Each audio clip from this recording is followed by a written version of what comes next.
As the dust has settled over the capture of Nicolas Maduro, the president of Venezuela by the United States, now several details seems to have been emerging. In this context, a recent audio was released where the son of Nicolas Maduro has stated that there is a possibility of what you can call as treason, as it is the inside member of Venezuelan we can call as politics. They might have been involved and they might have what we can call as been responsible for conspiracy, which has led to the capture of Maduro. Now, if you try to understand, we know that United States of America launched an operation called as Operation Absolute Resolve, where US military, specifically we can say the elite Delta Force, basically entered the Venezuelan territory. They have arrested Nicolas Maduro and his wife Celia Flores. And overall, we can say after Cold War, we are seeing first such kind of instance where US has been involved in forcefully capturing a sitting president or leader of any country, and largely that has been orchestrated with the view of carrying out regime change so that US can take advantage of Venezuela, can take control of the resources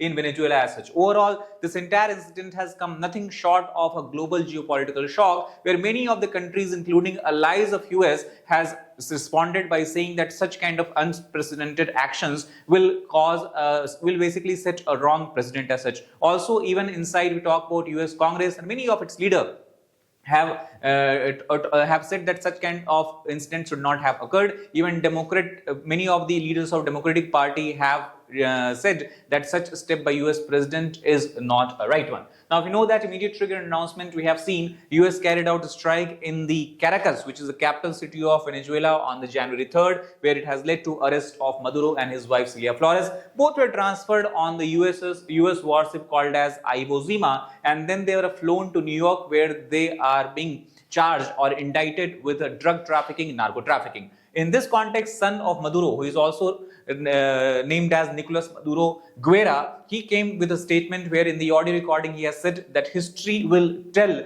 who is the traitor, who has led or who basically orchestrated a conspiracy that has led to arrest of his father and mother. He has also alleged that there is a clear-cut case of betrayal by the internal members or inside circle of Nicolas Maduro. PSUV, basically the party which Nicolas Maduro leads, so he has called for mobilization of all the party members, all the supporters to come on the street to protest against such kind of act. And he also has asked for a coordination between the political parties of Venezuela, especially the ruling party and Venezuelan military as such. Now, if you talk about the call for mobilization, he called that on January 4th and 5th, already we have seen protests erupting in the support of Nicolas Maduro on the streets of Venezuela, specifically in the capital city of Caracas. And by taking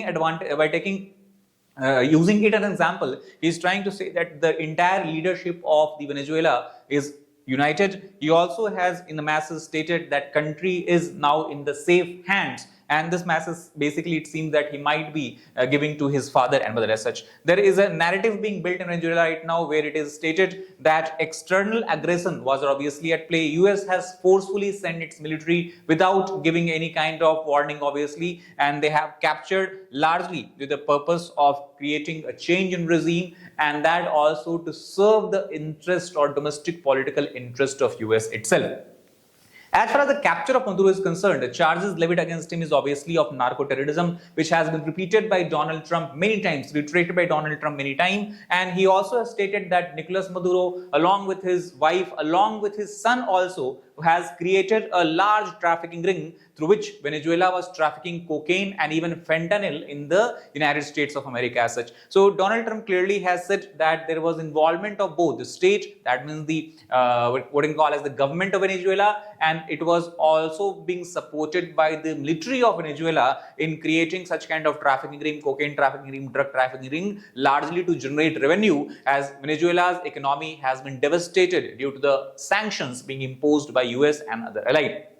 US federal courts have indicted it, and overall, after being flown to New York, they were taken to the Southern District of New York, where they have been charged with such kind of crimes as such. Now, as far as the son of Nicolas Maduro Guerra is concerned, he is also a lawmaker. He was elected from a province of Venezuela, which is a state we can say called as La Guerra state, and also because of Nicolas Maduro, who has ruled Venezuela after the death of Hugo Chavez with an iron fist. Iron fist because it seems that his role or regime turns out to be more dictatorial in nature. He also is allegedly have done voting fraud, and it is believed that in the last election some other parties, some other candidates won the election, but still Nicolas Maduro was declared or emerged victorious as such. And because of this, alias for Nicolas Maduro Guerra used is also called as, we can call as the Prince. Now also US has stated that the Prince or Nicolas Maduro Guerra is directly involved in the drug network orchestration, and also he was the one who was coordinating between military and state, using the assets of military and state, using the information that the Venezuelan military and political parties, government basically have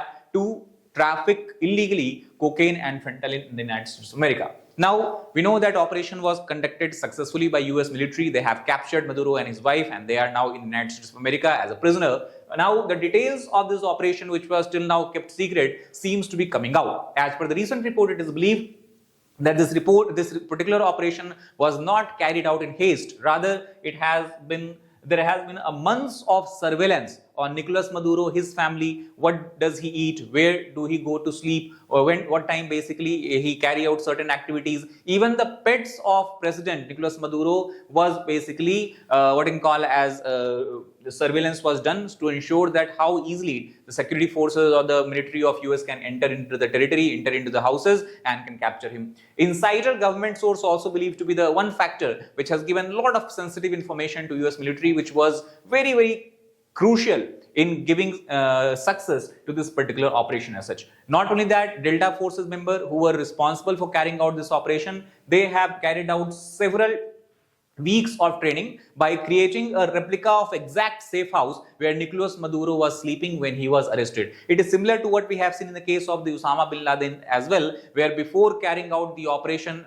Neptune Spear was the name there, they also made a replica of the house where Osama bin Laden was sleeping, was staying, and then they carry out the precise operation how they will arrest or capture them. So similar kind of situation you see here. Obviously the mission was kept secret till the last moment, and Central Intelligence Agency also have played a crucial role here. They were the one who have coordinated in carrying out this strike by basically integrating the intelligence input and the actual foot on the ground. As far as the mission execution is concerned, Trump gave approval just before the Christmas. However, they kept waiting for several days. Final order was given on 10:46 p.m. as per the Eastern Standard Time, and thus Delta Forces member had a long night ahead of them in which they had to carry out the operation successfully and capture Maduro. The entire operation, as per the report, lasted for almost 2 hours and 20 minutes, and this entire operation was just focused on maximizing the element of surprise. So the Maduro and his security forces, his personal guard, in these last few years, he has depended more on Cuban guards rather than the Venezuelan guards.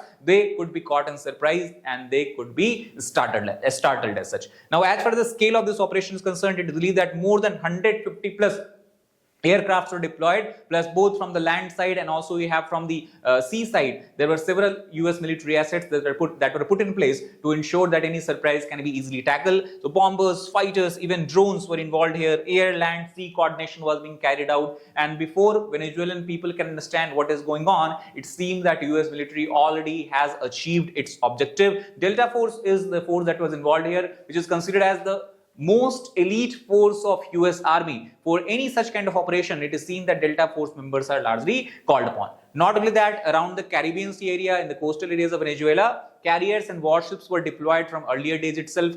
Trump has given the justification of deploying them by saying that from Venezuela, many illegal ships and basically boats are coming to bring drugs and illegal migrants also inside the American territories. So Caracas, the main city, was targeted. As you can see, this is the map of Venezuela, and in the coastal area itself is the capital city of Caracas. So it is in this area where US has carried out its activity. La Carlota airfield was used here, and also Port La Guera was also basically bombarded here. Now, capture of Maduro is concerned, safe house was breached. Obviously, blowtorch was used. Blowtorch was being carried out by the US Delta Forces in case they had to cut open the metal door. There has been exchange of gunfire, obviously, because security forces, we can say guards of Nicolas Maduro, they were involved in the exchange of gunfire. And as per the report, it is believed that there were no casualty from the US military side, but most of the guards of Nicolas Maduro of Cuban origin were neutralized as such. After that, helicopter was also fired upon. It has suffered certain problems, but it was able to still fly, and that is through which Maduro and his wife was extracted, and they were given under the custody of Department of Justice, where Trump has stated they will face full might of US justice system. Now, in the aftermath of such Operation Absolute Resolve, civilian and military casualties have been recorded. Venezuelan government and administration is now saying that in such kind of operation, apart from the security guards of Maduro, there were several innocent civilians who were caught in crossfire. They unfortunately have died. So there has to be accountability and responsibility for innocent civilian death. At the same time, the largest country of South America, Brazilian leader Lula da Silva also has stated and has condemned that such kind of action by a nation sets a wrong precedent and it breaks down the entire international law and order. Congress, US Congress, we have discussed, they also have the Trump administration is facing a congressional backlash, especially by Democratic leaders such as Chuck Schumer, while at the same time, Mike Pompeo, who is Secretary of State, he has defended this act of US government, stating that we could not have informed beforehand to Congress because there was a possibility of leak and entire operation could have been compromised.